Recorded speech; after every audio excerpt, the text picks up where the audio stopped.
Fala pessoal, vou comentar aqui mais, na verdade, um comentário do pastor Marcos Kojima, que mais uma vez cooperou com o canal. Ele fez dois comentários aqui. Um foi apenas compartilhando um pouquinho da sua experiência, né, com relação à Igreja Católica Romana, né, de quando ele fez catequese, quanto mais novo e tudo. E é muito bom poder compartilhar, né, irmão, porque eu também fui criado como católico romano, né, e eu acho que não faz sentido falar mal nesse sentido da igreja, né? Não tem o menor sentido. Nós discordamos, né? Mas o respeito permanece e, obviamente, aprendemos muitas coisas boas lá dentro também. Eu tenho boas recordações, né, da minha adolescência na Paróquia Cristo Rei, lá em São Paulo, Parque Fernanda. Mas ele comenta aqui também, ainda com relação à Igreja Católica e tudo, ele fala: uma excelente noite na paz do Senhor. Pastor Ademir, gostaria de saber até que ponto a abertura religiosa concedida pelo imperador Constantino foi benéfica e até que ponto ela foi maléfica à cristandade em seu tempo. É uma pergunta muito importante. É claro que o correto é que realmente haja uma pesquisa um pouco mais aguçada, não é, para trazer mais dados, não é, realmente que são importantes. Mas por alto nós podemos observar algumas coisas que são relevantes, não é, para entendermos bem aquele período. E até fazendo a comparação com o nosso tempo de hoje. O que houve de relevante ou de bom, não é? Quais foram os aspectos positivos e os negativos com a ascensão de Constantino? Deixa eu só cancelar o Wi-Fi aqui, porque senão vai chegar mensagem e talvez isso atrapalhe o vídeo. Vamos lá, então. Primeiro, vamos olhar pela questão do lado positivo. Em 313, não é, nós temos ali, não só por Constantino, geralmente o pessoal cita Constantino, imperador, mas em 313 temos Constantino e Licínio também, não é, outro imperador, que em Milão eles fazem um acordo, é o que vai se chamar de Edito de Milão. Né? Eles fazem um acordo. E qual é o acordo? O acordo é para descriminalizar o cristianismo, no caso. Né? Até então, nós podemos ver isso como uma coisa muito positiva.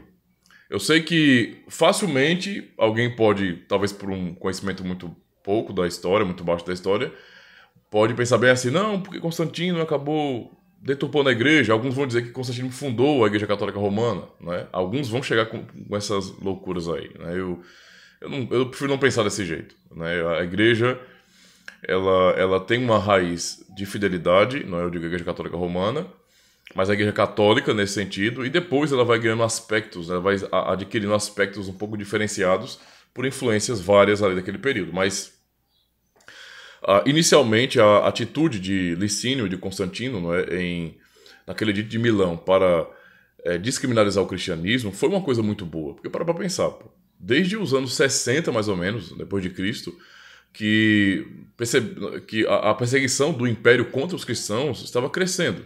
Então, naquele período ali, realmente estava algo terrível, porque, cristãos, porque eram cristãos, eram presos, não é? Ou às vezes até mortos. Podemos citar aí, lembrar do período terrível, do terrível período de Nero, não é? Por exemplo. Tem muito documento sobre isso, né? A história dos mártires, tem muita coisa, cara. Então, assim, o fato de o Estado nesse sentido, não é? E ali pensando em Licínio e Constantino, estamos vendo o Estado nesse sentido, não é? Beneficiando a igreja. Veja, não é um benefício direto à igreja que eu vejo ali, não é? É um benefício, na verdade, à sociedade. Porque você tinha várias religiões do império. Até então, o cristianismo era proibido, era criminalizado. Mas com esse trabalho do Estado, houve maior liberdade. E até aí, Constantino e Licínio foram ótimos. Então, como representantes do Estado, não é? Como sendo a lei ali praticamente, o que eles fizeram foi uma coisa muito boa, porque o cristianismo, que era algo marginal, foi ascendido, né, ao patamar que os colocava igual aos demais religiosos. Então, tanto quanto os outros romanos, não é, e os povos ali do Império Romano tinham liberdade para praticar suas religiões próprias, agora os cristãos também ganharam essa possibilidade, ganharam, não é, essa liberdade. E isso é uma coisa muito positiva.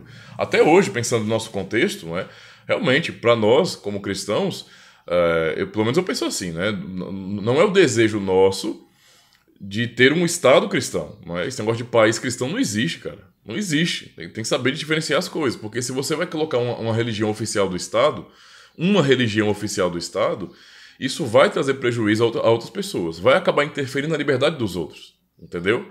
Então aquilo que, de repente, você resolve em ambiente eclesiástico, por exemplo, questão de debate sobre doutrina, sobre dogma, sobre definir o que é heresia, daqui a pouco o que é falsa religião tem que ser condenado pelo braço do Estado, não é pela força do Estado. Então isso não tem sentido. Para nós, realmente, o que é mais coerente é que as pessoas tenham liberdade para praticar uma religião de consciência. Se elas realmente creem naquilo, se elas confiam, então dê liberdade para elas, nesse sentido. Desde que aquela religião não inflija as leis, tá tudo tranquilo, não é? Mas, no geral, o que nós queremos é liberdade para todos. Não é? E isso é muito importante. Liberdade para todos, porque se nós buscarmos liberdade para nós mesmos, somente para os cristãos, quando o Estado estiver no poder de outro, porque isso muda, né, esse é o fato, muda, então nós seremos prejudicados. Naquele caso ali, não é, o Estado beneficiava as religiões comuns do Império, mas o cristianismo, então, não era beneficiado. E, portanto, os cristãos eram perseguidos e mortos. Quando há o Edito de Milão, então realmente há uma liberdade, não é? E o cristianismo acaba ganhando esse status, não é, de religião que é aceita. Não é a religião oficial, mas é aceita como as demais. Isso é o ideal, digamos assim.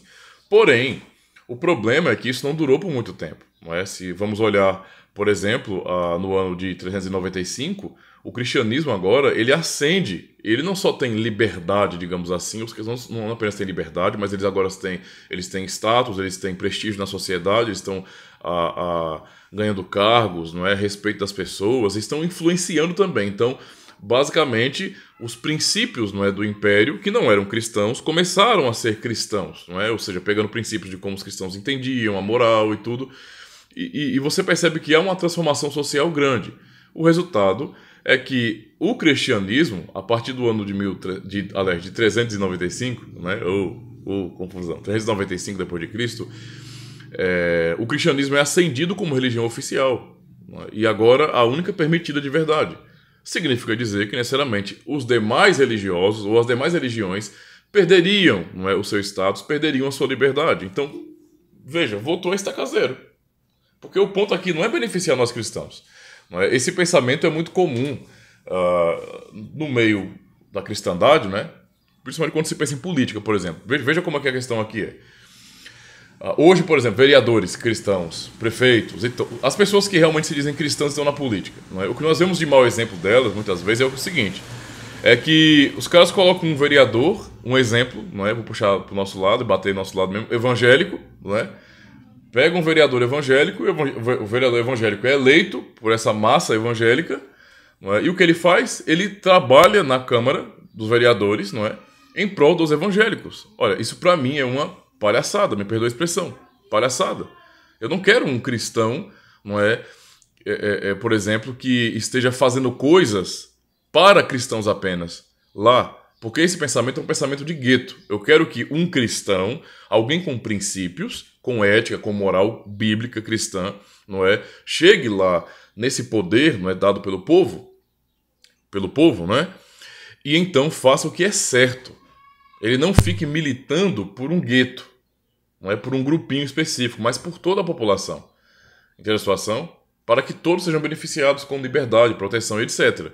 Então, é mais ou menos esse pensamento. Né? Como fazem hoje é da maneira errada. Naquele período, quando o cristianismo, então, se torna a religião oficial, isso vai trazer prejuízo. Porque, para pensar, a cristandade como sendo algo oficial, não é, o cristianismo no caso, a cristandade está crescendo, não é, grandemente, se espalhando, e você tem agora prestígio, respeito. Poxa, as demais religiões do Império, eles tinham templos, por que não tem? Porque os cristãos também não têm templos, né? Então vamos fazer templos cristãos, é daí que vem isso aí, porque essa questão de templo realmente não é uma coisa bem originária do cristianismo, não é? Isso aí é muito mais uma influência do Império. E aí o que acontece? Nesse período, então, você percebe que há um mix, né, vamos dizer assim, está misturando, começou a se misturar religião e Estado. Entenda o que eu quero dizer com isso. Eu não estou dizendo que religião não se mistura com política, e porque quem diz isso, não é, está mentindo, porque na verdade não tem como eu colocar minha religião no bolso quando eu vou tratar de política. Eu falo de política a partir da minha cosmovisão cristã e de tudo mais. educação, ciência, o que for. Cosmovisão cristã, para mim, está em primeiro lugar. Eu preciso olhar como cristão a partir dos óculos cristãos, certo? E isso é válido para todo mundo, porque todo mundo olha por meio de algum óculos, ou seja, todo mundo tem uma cosmovisão. Não tem como, ninguém é neutro nesse sentido, certo? E aí o que acontece? Eu não tenho como separar religião de política, não dá, né? Isso aí é uma coisa falaciosa, não existe isso. Mas, ao mesmo tempo, eu preciso entender que é possível e deve acontecer isso. Uma separação clara de igreja e Estado. Por quê? Porque igreja e Estado, eles têm uma esfera diferente de atuação. A igreja, ela não pode ter poder de Estado.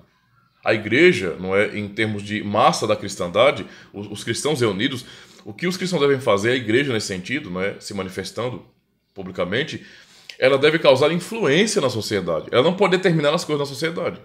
Então, as leis, não é, as regras de uma sociedade não podem ser regidas pela igreja. Isso não existe. Não é? Porque é daí que vem, por exemplo, vamos queimar agora porque o cara cometeu heresia. Não, está totalmente errado. Isso é uma ação que não é própria da igreja. Né? Não é da igreja isso. Esse tipo de atitude, não é, é uma atitude estatal. É o que é. É uma ação do Estado. Então, a igreja agora se mistura porque agora todo mundo é cristão e você não tem mais uma separação, não existe mais uma diferença de esfera de atuações, não é? E, infelizmente agora, não é, a igreja em si, ela está recebendo influências, não é, que não vêm somente da escritura sagrada. Muda tudo, cara. A questão dos templos, a questão por exemplo, eu sei que teve coisas muito, muito boas, né? Por exemplo, a questão do não é? Que foi convocado por Constantino justamente para resolver o problema do arianismo, né? Então, pô, você está tendo um problema sério de heresia. Né? Bispo ensinando que Cristo não é Deus. Então, um ataque à natureza de Jesus Cristo, às suas duas naturezas, não é? Um ataque à pessoa de Cristo. Então, tem que ser resolvido isso. A cristandade não pode ser dividida. Dividir a cristandade, uma vez que agora nós somos todos cristãos, dividir não é o mesmo que você dá, digamos assim, combustível para acontecer uma guerra civil aqui. Não é? Então, tem que unificar esse povo. Então, vamos resolver o problema. Se tem um problema, tem que ser resolvido. Isso é muito parecido com o contexto de Dort, por exemplo. Não é?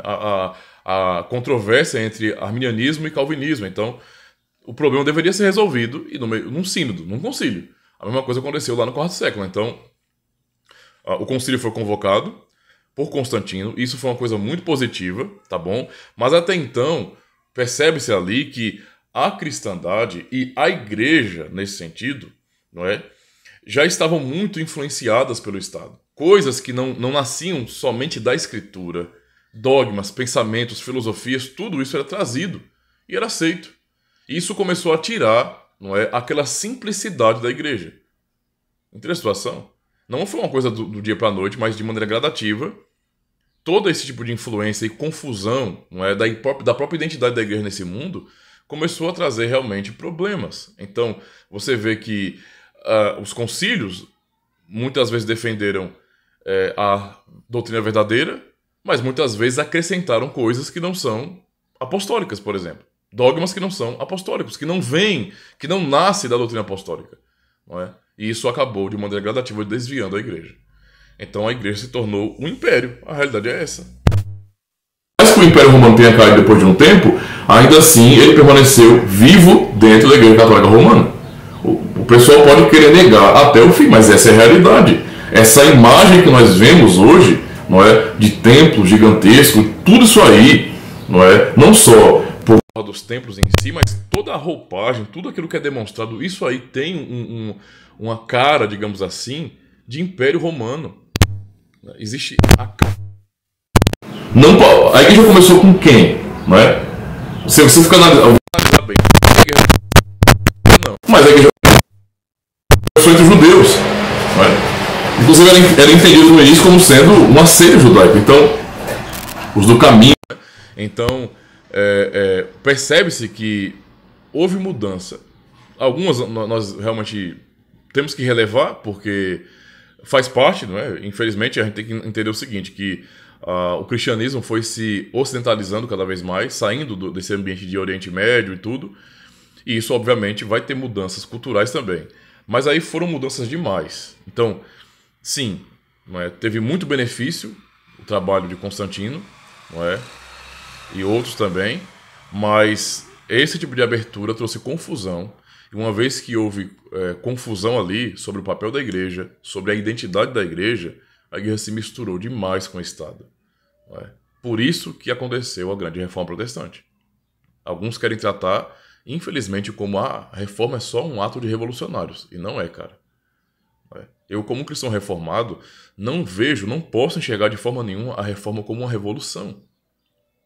Até mesmo porque os documentos nossos que são provas, não é? Provas, ok? Provas de que os reformadores, não é? E de nossa tradição particular, tradição reformada, não é? O objetivo deles não era se separar da igreja. Não era. Não era desprezar a igreja de jeito nenhum. Eles falam com respeito. Eles com certeza debatiam, não é? Contra aquilo que era falso, doutrina falsa na igreja. Porque há. Mas eles realmente procuravam demonstrar respeito pela igreja, não é? E nunca quiseram se separar. A separação foi uma consequência, não é, da dureza, não é, da Igreja Católica Romana. Eles não quiseram, não quiseram que as coisas mudassem no sentido de para melhor, não é? Ou seja, que houvesse um tipo de restauração, não é, de mudança daquilo que estava, daquela situação que estava para um tipo de retorno, não para ser igual à guerra primitiva. Isso é impossível, não tem como, né? São contextos diferentes. Mas aquele princípio, não é, de realmente ter a palavra de Deus como única regra de fé para todos seguirmos nesse sentido da palavra de Cristo. Esse era o objetivo, né? E então vemos aí os grandes problemas que também surgiram, tá certo? Vou desligar aqui e terminar esse vídeo porque começou aí a galera do som aí.